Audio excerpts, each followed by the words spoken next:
Hey there guys, what's going on? Justin here, and right here in my office, as you can see, my put together office, and we're live streaming this Expert Business Blueprint Mastermind call.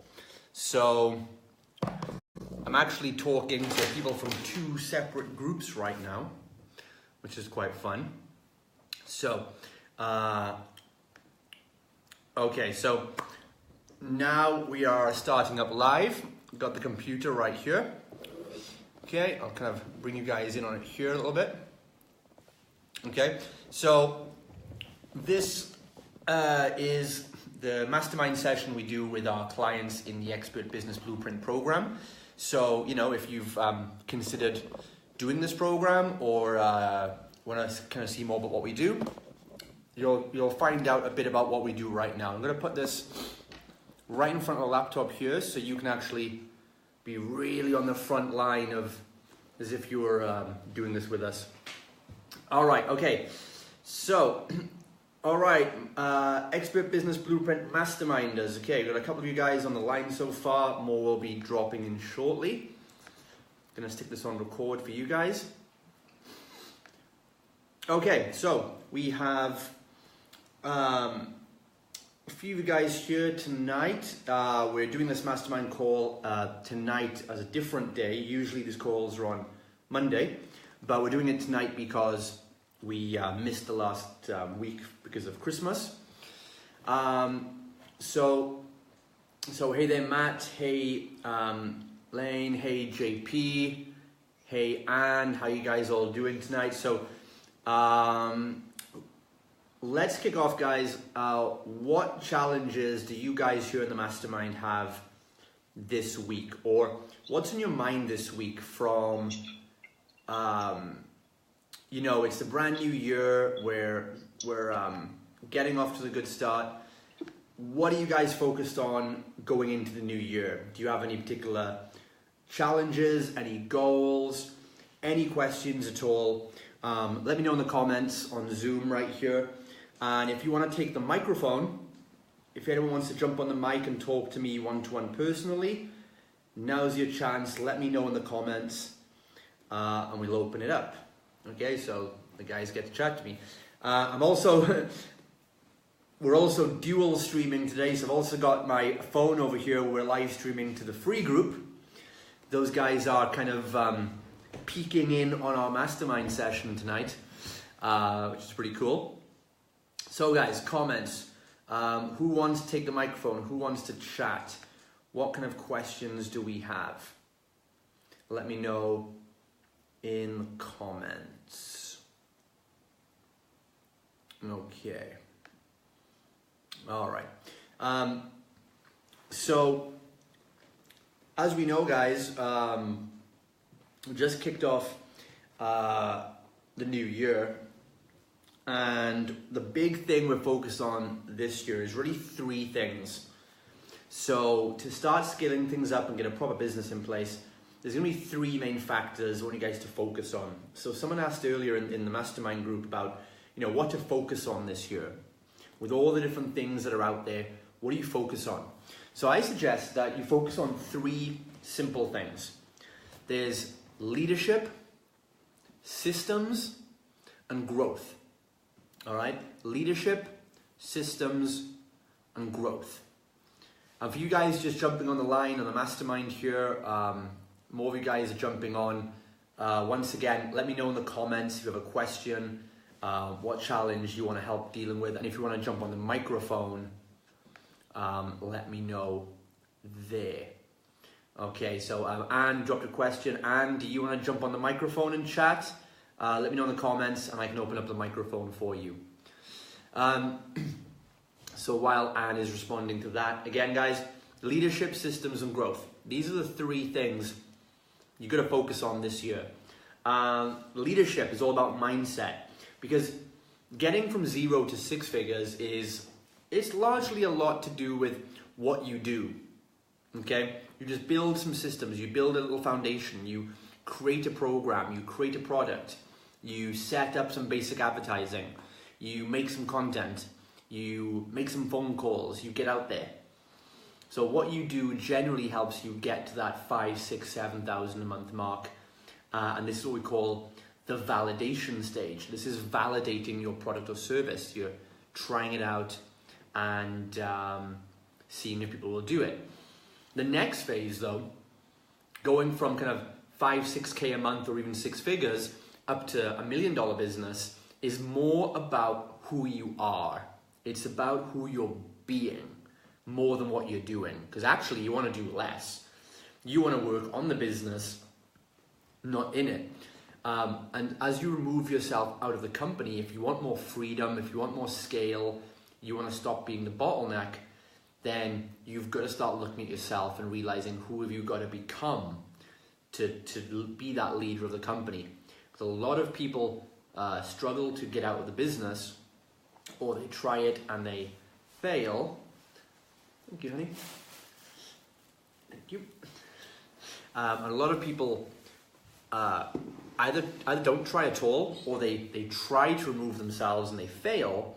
You know, they try and automate something, or they try and take on team members, and often they panic and jump back into doing the work again because they didn't work on who they are. They didn't work on the leadership skills.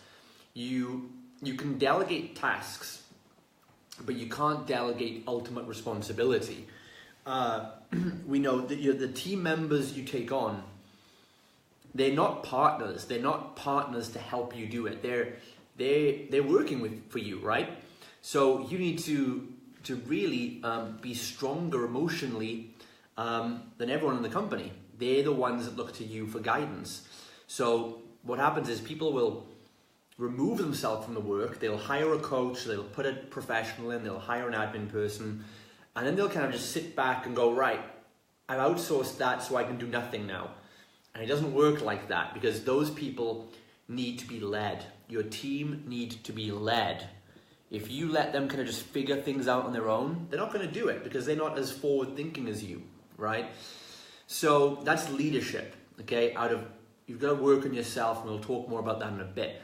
Once you're a leader and you're developing yourself as a person all the time, then we can talk about systems, building systems and people and infrastructure, and then growth, which is scaling that up. All right, I'm just going to break that train of thought there to go through the comments here. So Anne, I'm going to put you on. Okay, Anne, are you there? Can we hear you?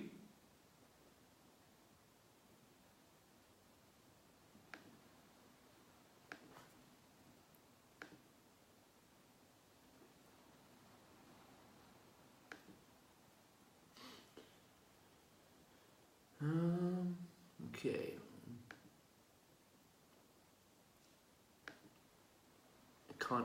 So Anne, I can't unmute you for some reason. Can you unmute yourself?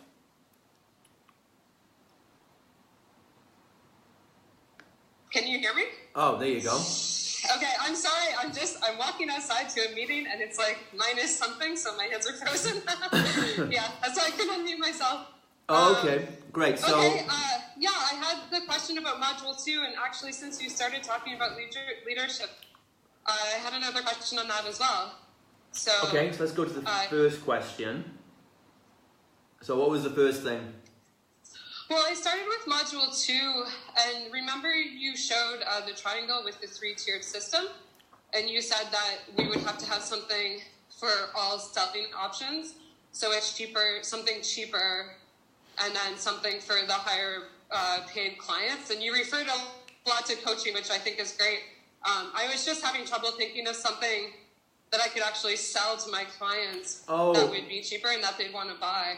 Okay, you're talking about Module 2 of the old authority program, not the business. Yes, okay. Yes. So talking about pricing tiers and different services, and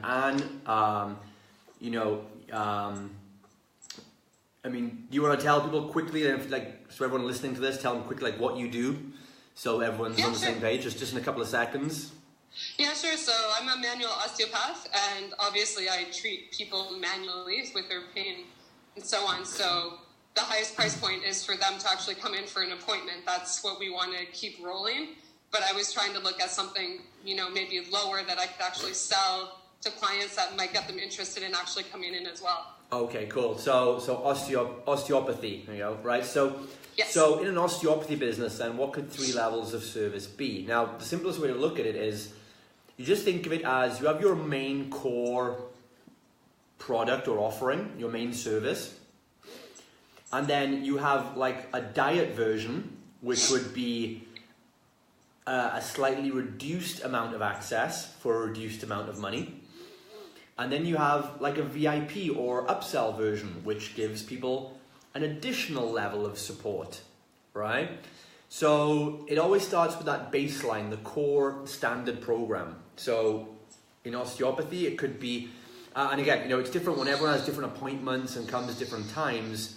What we usually say is there's going to be like an average, people will come an average twice a month or whatever it might be. And that's kind of like your, it isn't called a subscription, but it is like a recurring it is a recurring revenue that on average your customer will maybe spend, $100 a session twice a month on average, giving you an average of about $200 per month per client.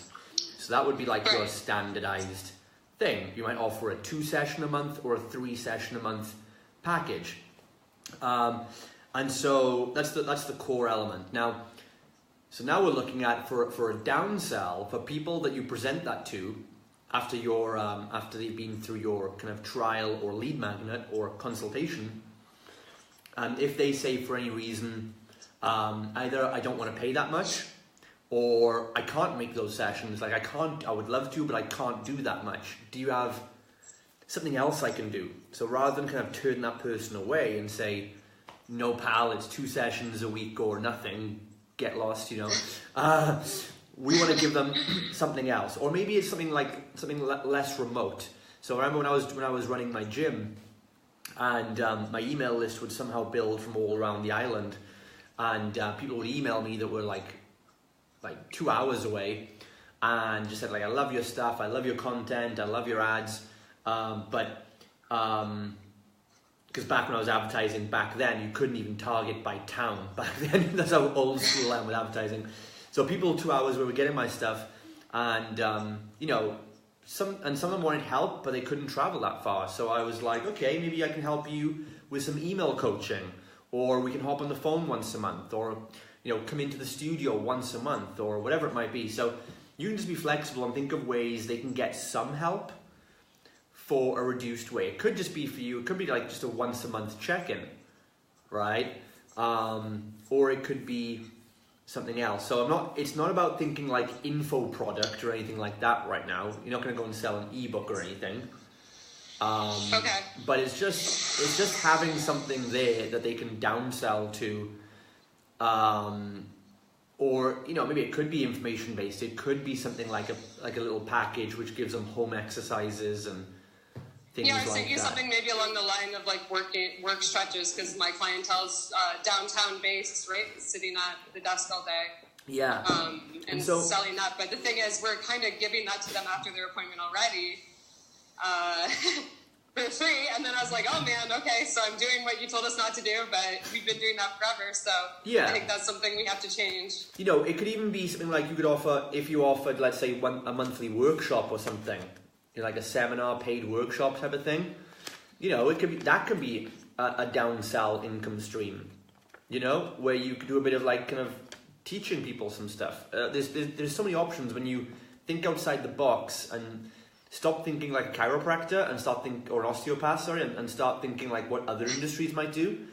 All my best ideas are taken from other industries, because industries fail to innovate because they all start copying each other, right? And most people who try and copy, most other osteopaths are broke and struggling, right? And so if we try copying other people, we get bad ideas. But if we look outside the industry, 99% of what I do in my fitness businesses and business consulting comes from I stole it from other industries, right? McDonald's drive-through was stolen from like the kind of ATM banking idea, right? Getting cash on the go. So you can think of the main way to think of it though. as an objective, there's tons of strategies you can use, tons of things you could do. The main objective with your lower barrier item though is, for me, the objective is, could I have something in place that is a bit less hands-on for me? That's why they pay less money for it. But can it liquidate the cost of me getting that lead? Right, so if, let's say you're booking 10 consults a week, like leads come in, and maybe you know that 3 of them will become customers long term, but we still paid for another 7 leads. And if your lead cost is like an average of $20 a lead, could we at least sell something for 20, 40, 60 bucks that 1 or 2 more leads might buy? And then we've liquidated our marketing cost for that week, and you've grown your company essentially for free. That's starting off a simple objective for it. And when you know that, you can just be very flexible in what you offer someone, but you're just trying to monetize that lead so your marketing becomes free in a sense. As for the upsell, yeah, I have some ideas I think that I'm going to try. We'll see what happens. Yeah. My second question actually was hope I'm not taking anyone else's time, but the leadership thing that you had mentioned was really interesting, because I was kind of curious of maybe like how you develop, like your team that you're working with, like in regards to leadership, because I guess you want to make sure their mindset is good too. So is there a system that you use with that, or? There's plenty of different systems. I draw from my coaching background, a lot of different things. There's different leadership styles, different management styles, and depends on what the core values of your company are. So from module 2 of the new program, you've been through the core values and things like that. For me, everyone's got their own definition of a leader, I would say the core traits as a leader is you've got to be emotionally stable, because you've got to manage your energy, because when everyone in the company is having a bad day, or it could be they bring their own crap in that day with them, or it could be something outside happening, like if there's a big event or something happens that everyone is down and their energy is affected. Like imagine going to work the week after like 9/11 or something, and you've got 400 employees. Right, the leaders and managers have got to turn that around and be like, right guys, like this has happened, but here's why we've got to get back on track and how we've got to do this. And so it's really about managing everyone's energy and flow and being in control of your own state. So it means like you've got to keep your energy balanced, because you're their role model. How you are is going to be how your team are going to. Your team will copy from you. You're a role model to your team, and your team will be role models to the customers. So it's a knock-on effect from you, right? And so leadership is about really being in control and stabilizing your own emotions and your own self-awareness, that if shit hits the fan, you're going to be affected by it, but you're going to keep your cool and not panic like they do. The worst managers, you all know, either you've done it or you've experienced it, is the manager gets pissed off and loses their cognitive ability and isn't helping anyone, right? That's what you've got to avoid. So things are going to go wrong. You take ultimate responsibility for it. The amount of success you have is determined by how much responsibility you're willing to handle. So responsibility for your own emotions, and responsibility is the ability to respond. It's literally what it means, right? Can you respond consciously and calmly to any situation rather than react quickly and negatively and take it out on other people? Leadership is also about reading and understanding people, and it's about, there's no bad people on the team. That's a myth, right? There's just you've put them in the wrong role doing the wrong thing. It's like with the kids, right? And they say in schools that this kid is slow, or this kid isn't learning properly, and then they find out they changed the teaching style, or they change the teacher, or they put the kid doing a different subject, and the kid becomes like a genius, right?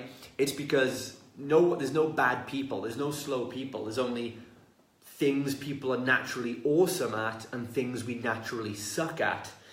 Your job as a leader is to find the people and find out what they're naturally going to be awesome at, and then let them do that. So good leaders are kind of directing traffic and moving people around. So if you bring, and when you realize that, you realize how abundant the world is, that every single person you meet can add massive value to your company, because everyone is really good at something. Everyone's got that flow state, that superpower. And that's how I can more easily bring people into my company, because I'm more it looks like I'm just more trusting, right? But it's not. I'm more trusting of my own judgment, and I'm a better reader of character. And at this point, after dozens and dozens of team members around the world, some of which don't even speak English, I've learned to communicate on so many levels to know that, this person is going to be good at this.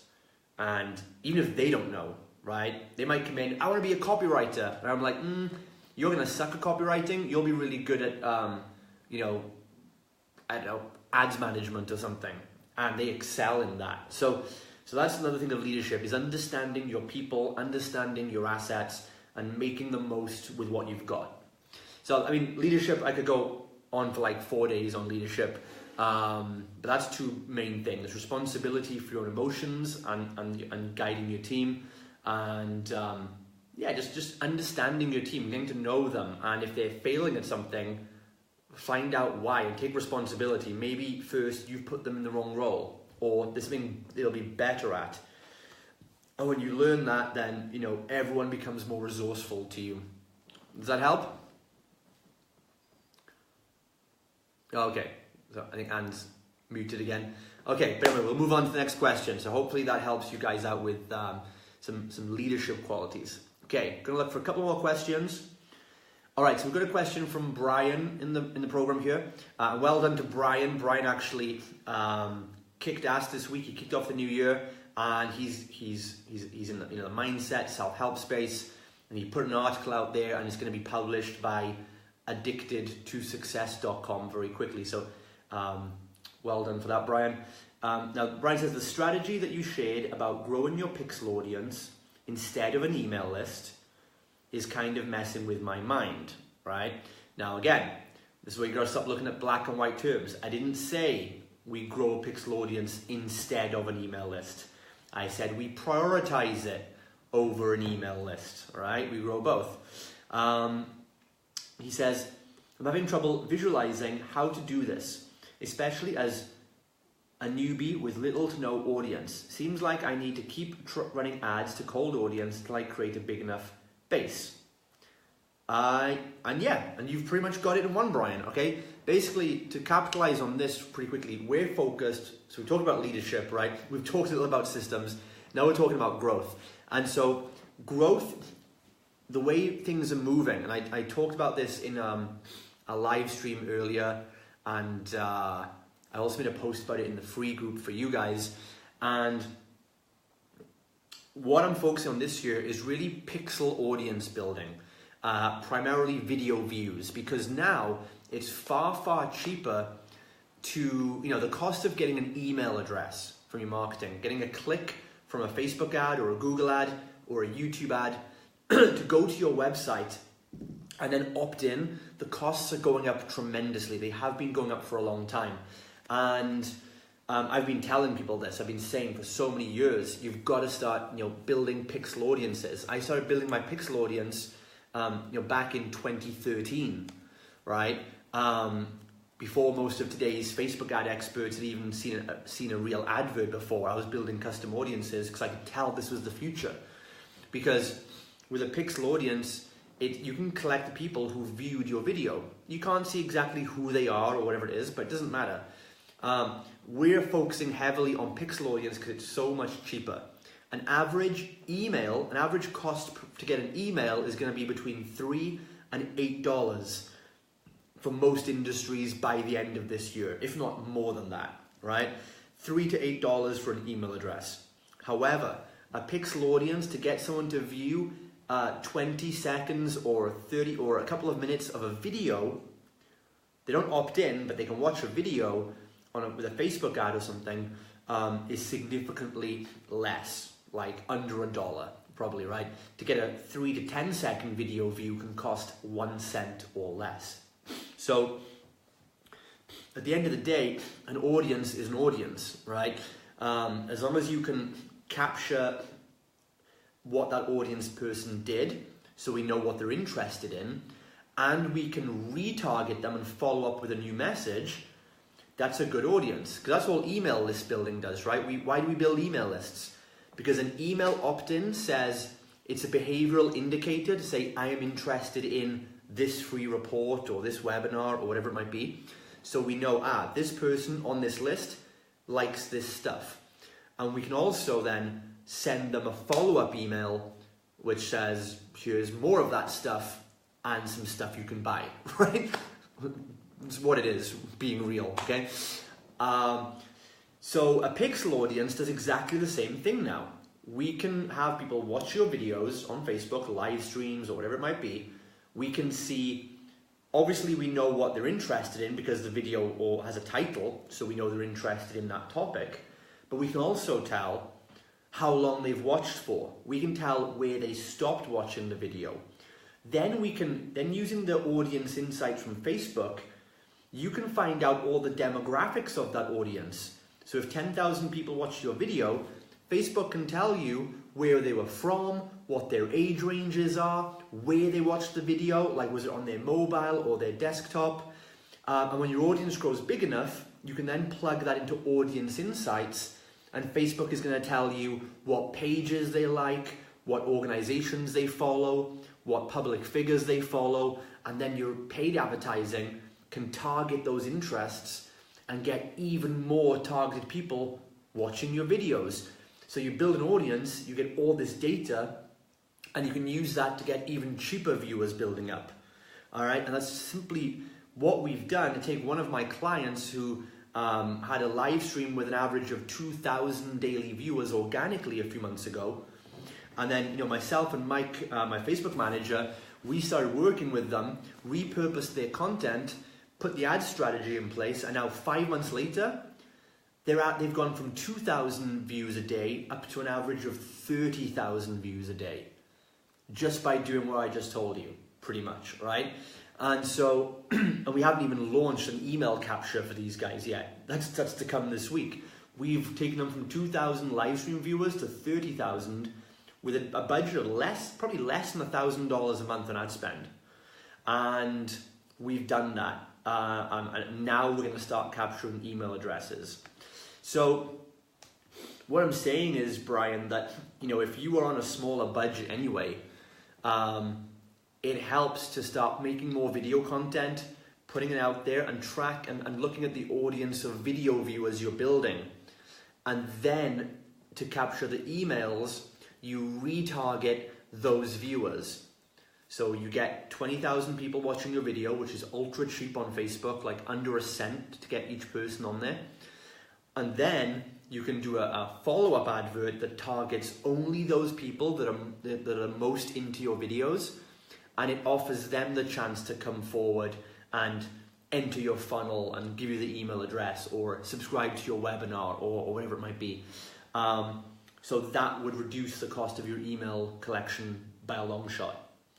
So that's pretty much it. Like it's nothing too complicated. It's just, if you get caught in the tactics of is email better than pixel audiences, then that's when you lose the whole point. That's why I'm always telling people it's about objectives and strategies, not tactics, right? If you keep looking, because the solopreneur, the startup mentality, it needs the quick fix. And it says, I don't want to use both these tools, just tell me which is the right one.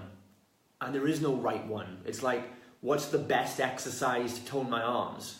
There isn't one, right?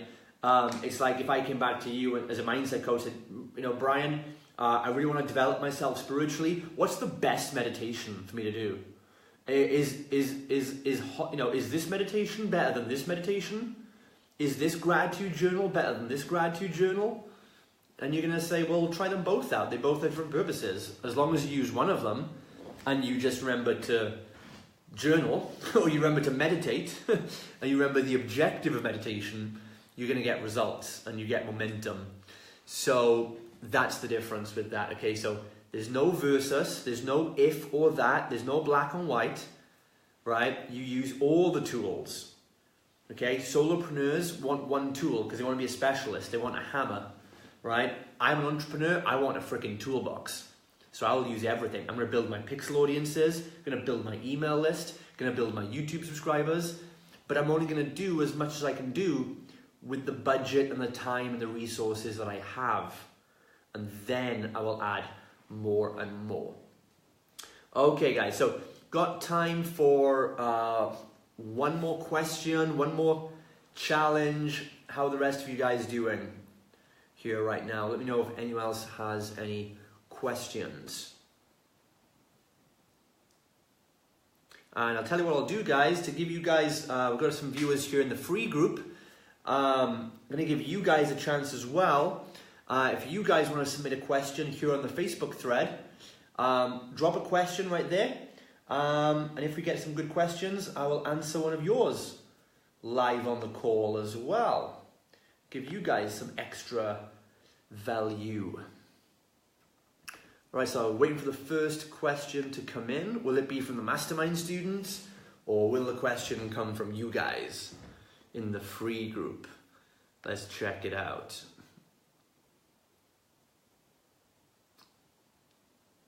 Okay, so a question from Katie. Where is Sam, please? So, unfortunately, Sam's not here right now. Good question, but he's not here. I am not sure how much value he's going to add. All right, we've got a question from Rich Waterman, but I'm just going to check that none of the clients have asked a question first because they have to, take priority. Okay, no questions from the Mastermind clients. So Rich Waterman, it's your question then. So Rich is asking, I'm at capacity in one-to-one training. What would be the next step to start scaling? Okay, so the next step, right, it's going to be taking a step back before a step forward, right? Because just because you filled up a one-to-one service, that's got you, a really good startup business. It's got you a good revenue coming in, right? But it doesn't mean it's going to make the best business model, and it doesn't mean it should be the next thing you actually want to scale, right? So think about that. Like, McDonald's, for example, started off with, burgers and milkshake, and that was it. And they started selling burgers and milkshake really, really well. If they'd scaled up only selling burgers and milkshake, they wouldn't be making probably 40% of the money they make today.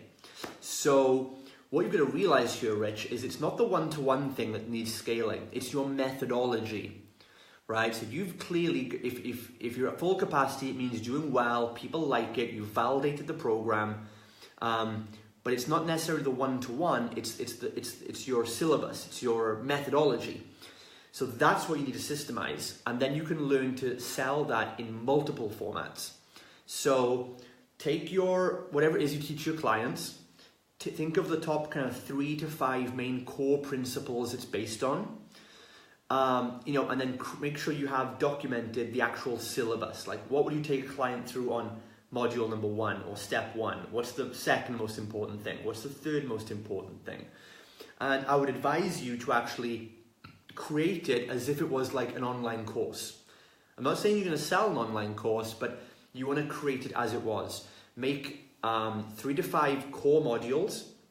Then think of 3 bullet points in each module, like 3 most important teaching points. So in module 1, the most important 3 things are this, this, and this.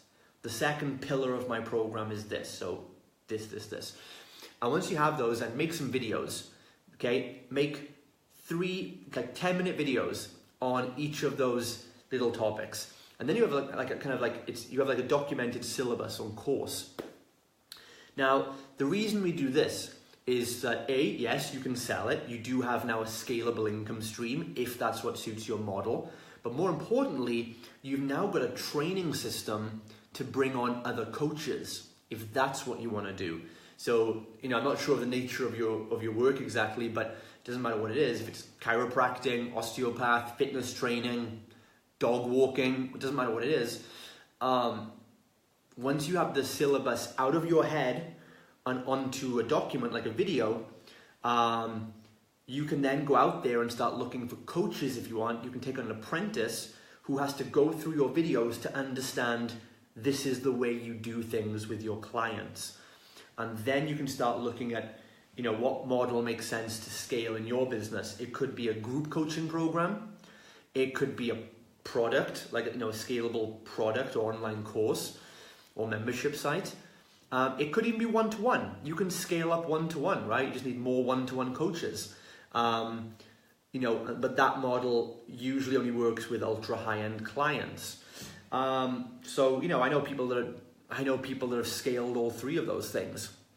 What really matters though at this point is now deciding what's going to work for you. All right. So to answer that in more depth, I have to get to know you a lot more, understand a lot more about the business. But it's the methodology you scale up and can be sold in multiple different business formats, different products. All right, guys, that wraps it up. For today, I'm going to get this recording to you guys on the Mastermind. You guys will have this inside the Mastermind group. You guys from the free group live stream over here, this was a fun experience. I'm glad you guys could join in with us over here on the Zoom. And thanks for your questions and your participation. And so that's it, guys. I'm calling it a night off now. And so hopefully maybe we'll do this sometime again in the future. And if you guys do want to find out about enrolling in the Expert Business Mastermind, we do calls like this every Monday. We do 2 calls on a Monday, one in the morning, one in the evening. And they're recorded and archived for my members in the group. Now also on the program, if you're interested on the Expert Business Blueprint program, when you enroll, you also get a 2-hour session one-on-one with me. So I will work with you for a full 2 hours on all of this stuff. We'll talk about leadership, we'll talk about your systems, we'll talk about your scaling business plan, and we'll map out a plan for 2018 that you can just have there in front of you. We'll record the 2-hour session, we'll go deep on everything, and you'll have that video recording that you just go back to whenever if you ever feel lost or overwhelmed. You go back to that core plan and get back to implementing it. And then in the program, you also then get, I'm adding a new component now, that members of the program are going to have a monthly one-on-one business coach. Okay, it's not going to be me, but it's going to be someone I've hand selected and trained up, coaches that have real business experience, building businesses up to $500,000 or more in revenue. And you'll be getting a one-on-one session with them, a progress review to make sure you're sticking to that plan that we made and getting the support you need. And that's been added to the program as well. So if you would like to find out more about the program and see if it's right for you this year, it's a 12-month program. We really are going to work together to build your business rapidly. It's going to help you get up to $30,000, $50,000, maybe even $100,000 a month by the end of the year. That's what it's designed to do. If you've got a program, like Rich Waterman, if you're full up with one-to-one, or if you've got plenty of clients and your product is solid, you've got a good service, you just need to package it, to systemize it, to scale it, to grow a team to serve it, or grow an online business, or scale it in some way, and you want to get your Facebook ads down, your Google ads, your YouTube ads, and you just want to grow something scalable that allows you a lot more free time, a lot more flexibility to enjoy life more, really, and to impact more people's lives. So if that's the kind of thing you want to do, the program is by interview only. So if you want to find out more, just send me a message, hit me up on Facebook, on my personal profile. We'll have a quick sit-down chat, little informal 30-minute interview or so. Just need to find out a bit more about you and if you're right for this program. And if you are, we'll show you the options to get started. And that's it. We get started straight away. We jump on our 2-hour call together, and we give you a plan for 2018, and then we keep you accountable, keep you focused, and give you the guidance and support and the mastermind group with a load of other entrepreneurs up to big things as well to make sure you stick with it. All right, guys, so it's good night from me. Thanks for being here. Have a great day or a great evening, and I'll catch up with you guys soon.